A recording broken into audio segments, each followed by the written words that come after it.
মধ্যপ্রাচ্যের আকাশ কি আবারও কালো মেঘে ঢেকে যাচ্ছে। একদিকে সিনাই উপদ্বীপের বালুকাময় মরুভূমিতে মিশরের সামরিক শক্তির উত্থান দেখে ঘুম হারাম হয়েছে তেল আবিবের। অন্যদিকে ইরানের ক্ষমতার করিডোরে চলছে মৃত্যু আর ষড়যন্ত্রের লুকোচুরি। ইরান ইসরায়েল যুক্তরাষ্ট্রের এই অদৃশ্য যুদ্ধ এখন নতুন মোড় নিয়েছে পাকিস্তানের প্রধানমন্ত্রীর নাম জড়িয়ে। আজকের ভিডিওতে আমরা উন্মোচন করব কেন ইসরায়েলের নতুন মাথা ব্যথার কারণ মিশর, আর কেন খামেনি পরিবারকে টার্গেট করা হচ্ছে। কয়েক দশক ধরে ইসরায়েলের কাছে ভয়ঙ্কর মানেই ছিল ইরান বা তুরস্ক, কিন্তু পরিস্থিতি এখন বদলে গেছে। ইসরায়েলি গণমাধ্যম নিউজ ওয়ানের একটি সাম্প্রতিক প্রতিবেদন রীতিমতো তোলপাড় সৃষ্টি করেছে।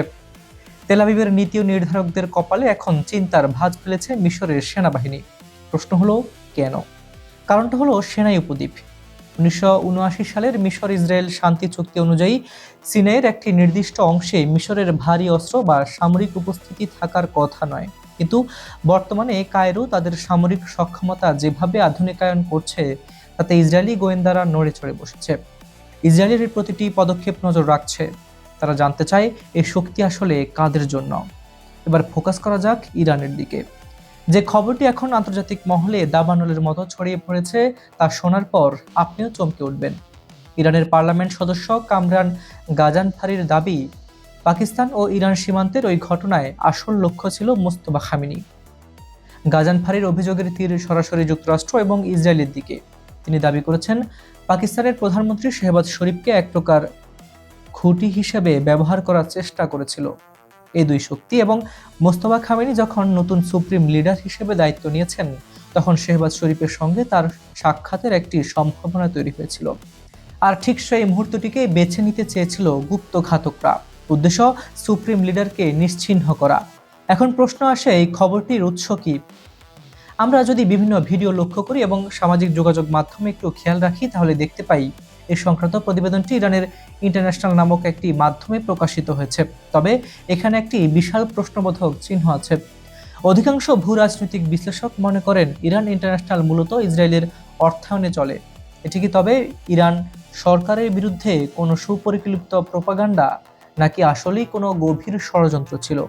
মনে করিয়ে দিই, গত 28 ফেব্রুয়ারি এক ভয়াবহ হামলায় সাবেক supreme leader Ayatollah Ali Khamenei নিহত হন। সে একই হামলায় মোস্তফা খামেনি আহত হয়েছিলেন।